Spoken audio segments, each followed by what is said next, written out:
How's it going, everyone? Nick here with ChevelleFactory. I've got Javier and his beautiful 1970 Chevelle. He's going to tell us about what brought him to having a Chevelle and tell us about the Chevelle as well, because this thing is an SS and it's a big block and it's a beautiful car, so we want to know about it. Let me turn this camera around and we're going to get into it. All right, Javier, tell us, where are you from and what is your car background of why you came across this 1970 Chevelle and now you own it? Okay, I'm Javier from Pittsburgh, California. I'm from East Bay. So I bought this car when the world shut down in 2020 during COVID. So at that time, you couldn't go anywhere. And I've been looking into a Chevelle. Previously, before that, when I was late teen, early 20s, I had a Monte Carlo. Loved it. Ended up giving it to my sister, and she's not totally good with cars, and that was it. And then had a nice little IROC. Ended up selling that because I was very immature. Nothing but tickets. So best interest was, let's just sell it. Right. And then around 2018, 2019, I started really looking into a Chevelle. Could not find one. Looking everywhere. Didn't realize the pricing had just went up tremendously. So in 2020, I made a point to look for a car. Could not find nothing in California in my budget. But I had found this car. I had found this car out in Florida. So I told her for Father's Day, I'm gonna treat myself, I'm gonna get myself a Chevelle. So originally it was from Southern California. I kept the VIN number and I searched it, found it in Florida. So I called the guy up and he's like, you know what? I'll sell it to you. So explain that to me. You knew about the car previously? I got outbid. There was an estate sale. Oh, okay. There was an estate sale. So it was originally in California being sold in an estate sale, but a guy bought it in Florida. Correct. It was in Southern California. And I kept all the information. So when I kept looking for a car, I found one like in Kentucky, but those things were selling like in a day or two. Yeah. If you didn't send a deposit, not enough time to even fly out there to even get somebody to inspect it. So I did a VIN check and I found it in Florida. So I called the guy up and he's like, you know what? I got a lot of offers already on the car. Like, look, I'm gonna send someone to inspect it. Because I couldn't fly out there fast enough. Guy that inspected it said, hey, you know what? For the price, get it. Send him a deposit, shipped it out here in a week, which worked out. And when I got it, I actually really liked it. It was rust-free. It still had the California plates, never got registered in Florida, so I didn't have to go through the CHP check. And then I had got it in June, and right off the top, this is when I started getting into Instagram. Yeah. So was not in the car community at all. Started doing that, and then came out here for Quarantine Cruise 8. Wait, did you realize though that you had probably like the holy grail of a car in the classic car community? Not yet. So originally this is a true SS 396. I found some receipts in the car, reached out to the previous owner. She sent me a bunch of paperwork. So I got all the paperwork from the car that her dad had it, and they just decided to sell. Like, you know, we can't maintain this car. Right. But when I got the car, I realized those gauges don't work. So like, you know what? I put the Dakota Digital gauges in, the HDX, and I came out here. And that's when I started meeting everybody. I think I ran across you for a bit, and then I knew that was probably like a bad decision, because when you start looking at people's cars, you realize I'm so far behind. There's so many dope things out there that I haven't even looked at. Right. And it become crazy expensive. Just little things. I only buy stuff that's needed. Right.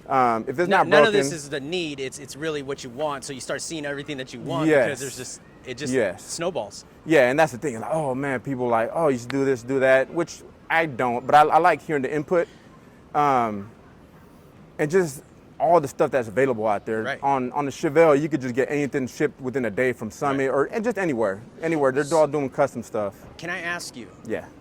The one question, hearing your story about the car and everything, what drew you to keep the VIN number and to check it and to track the car down to the next, owner of the car? Oh. What was the infatuation with this car? Just the color. At the time, I really liked the black Chevelles and the red Chevelles, and then I started seeing the Fathom blue. Yeah. And I never really seen one in person, but I seen a 72 driving around in Pittsburgh, and I'm like, you know what, that color looks nice. Yeah. And I think it just, Google saves everything. So at that time when I was searching for a Chevelle, the Chevelle VIN number popped up, like, oh, that's the one I wanted. Yeah. And when it came up in Florida, like, you know what, I need to get this car. Yeah. Like, I lost the bid. I lost the bid in on the estate sale. Like, I'm gonna get this thing over here. You wanted a second chance at it. Yeah, yeah.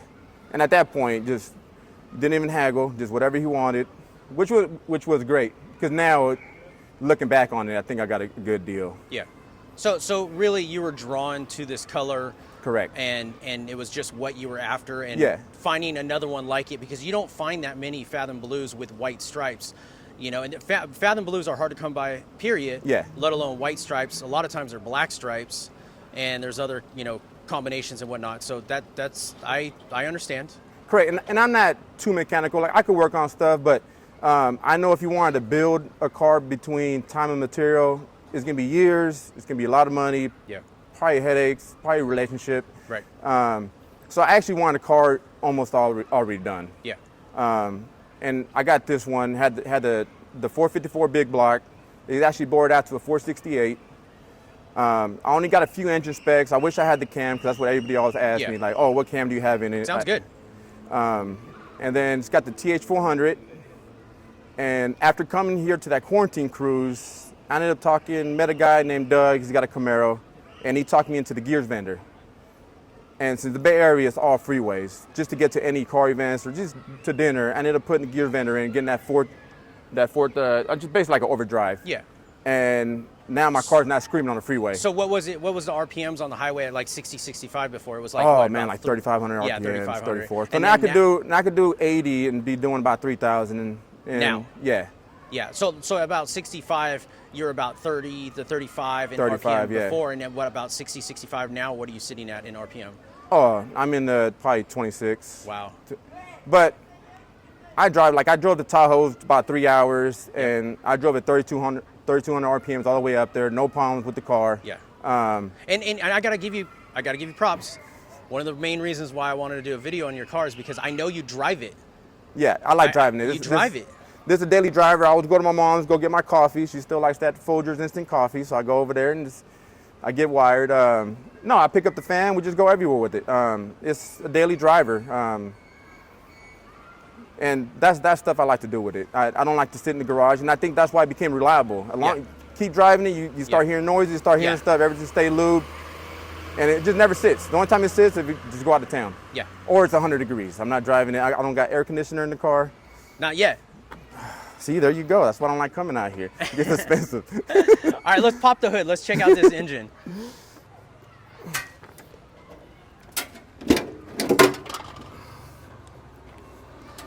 So this engine was like this when you got it, or was it more stockish looking? No, the engine, this is how it came. Okay.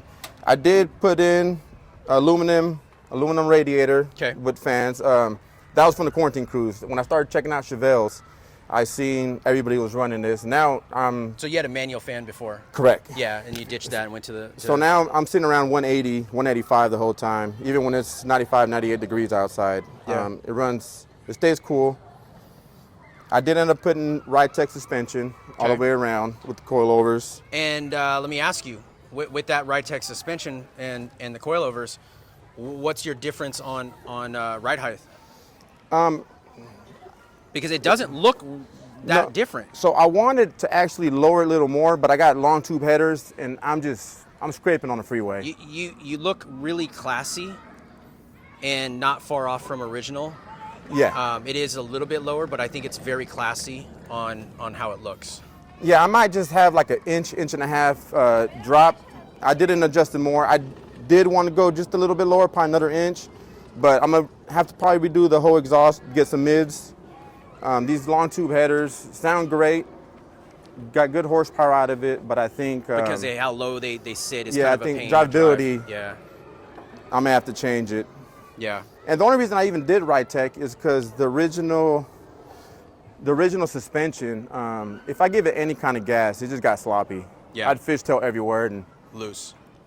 So you did Ride-Tech upper and lower control arms shocks, and you also did the rear links and shocks. Correct. Correct. Yeah. Did all that. Are you doing? You said coilovers up front and On rear? both, yeah, adjustable Okay. coilovers Nice. on both. Nice. And then with that, I had to go wheel woods in the front. Yep. Because the new spindles. And these are 15-inch rallies. Yeah, or correct. not rallies, but the SS. These look like they're these are got to be aftermarkets because they're deeper dish. Yeah, I got these just off Summit. The wheels, Yeah. really? I just went to Summit, 15 by 8s in the front, Okay. 15 by 10s in the back. Okay. I'm seeing that because normally you're not going to have a gap right there, Correct. but that's nice. So 15 8s in the front and then 15 10s in the rear. 15 10s, and I have 295s on the rear, so I had to roll the wheel well Yep. on the inside just so that when I have the whole family in there, it doesn't scrape. Yeah. That looks good. But I still have drums in the back, and I actually don't mind it. It works, it brakes. So until I have a problem with the rear end, then I'll mess with disc brakes. I do like the disc brake look, but with this, you can't even see it. you can't see it. You can't see it, and it still works. Yeah. So that's the reason I haven't changed it. And how did you have drums before or did you have disc? No, up there front? were some, I think just off the shelf, some CPP, which worked, but they just weren't compatible with the Ritech. Yeah, with their spindle. So at that point, I just went ahead and did that. And I got the 11.9, so I could keep it 15s. Yeah. I still want to have I think I still like the original look. I like all rims, don't Yeah. get me wrong. Yeah. It just, for my look, I still like this. Let's jump inside. I'll go over on the passenger side. I want to see the inside. Let's talk about that. Oh, you know what? My thing just broke, the latch. Another thing The you gotta latch fix. is- yeah. You always got to be fixing stuff. All right, so talk to me. What do you got going on here? So this, I have the HDX, Dakota Digitals. I got these in 2020. I love them. They do everything, just from the temp and just scrolling through. They have the 0-60. You do quarter mile. I don't do that. I don't really care about racing. Right. And then I like the original look, so I went and put the stereo in the inside, and I ended up getting a Marine stereo because it's shorter. Yep. And then I just got some 6s, So you got kick panels. the kick panels, and then I got 2 6x9. I went all focals. Sound great. Oops. And then this is what saves me, just having USB, the chargers, phone chargers. Kind of kept them tucked away. I didn't want nothing. I'm trying to keep it original. Sure. So I got the Bluetooth speaker under here. But I always have the windows down, so it's kind of hard sometimes to hear. Yeah. So that deck right there is a factory deck? Correct. Does it work? Does not work. I ended up disconnected. When I did it myself, I just you know what, I'll just take it off. I don't even know if it worked. Yeah. But I know I'm not gonna listen to FM. Yeah. But the novelty. Correct. Yeah. And you said you got 6x9s in the rear. 6x9s, yeah, the focals. They sound real good. I got a little amp to it, and it's enough. It drowns out the exhaust. I don't need to wake up the neighbors with music. Right. And then what about, do you have any subs or anything like that? No, I do not. Just the 2 6x9s with the little amp. I put the battery in the back just to keep the engine bay clean. What's next? The full exhaust. Because right now, so what happened was when I did the coilovers, I have 3.5-inch exhaust. Okay. All the way back. And now with the new coilovers, they couldn't fit it over the rear end. They tried to talk me into go under rear end, and I was like, I don't want to do that. Yeah. I don't want to do that. So I'm gonna get new headers with 3-inch collectors, and then go all the way back, so I could wrap it back over the thing. Because when I'm sitting at a light way too long, yeah, the fumes. Yeah. And I haven't kicked it back out, so my last gas tank turned black just from the exhaust. Yeah. So I want to keep it clean. So that's gonna be the next thing. So now owning this car since 2020 and seeing everything like coming down here and just seeing like the car culture that is down here, which is extremely diverse in all different directions, which is great. I mean, are you just loving this? Yeah, and that's why I make sure I come out here at least once a year. Yeah. This is my 4th one, and everybody out here is so welcoming. Yeah. And that's not to say too, NorCal puts on some good cruises too as well, because my wife and I have gone up to NorCal and participated, and man, you guys got a lot of Correct. cars up there too. Correct. Oh no, yeah. And I think it's just coming down here is something different. Yeah. I love NorCal. There's Yeah. so many cars out there. Every city has events. You couldn't fit everything in one big spot. So you said exhaust next. Anything else? Exhaust for sure. My lady's trying to talk me into air conditioning, but But I think I just like it how it is right now. I don't think I'm gonna change much until something breaks. right. If something breaks, then I'm all in. And you still so your heater core hasn't started leaking or anything, huh? I don't have one. I don't got heat. You don't have heat? I put Rain-X on the windows.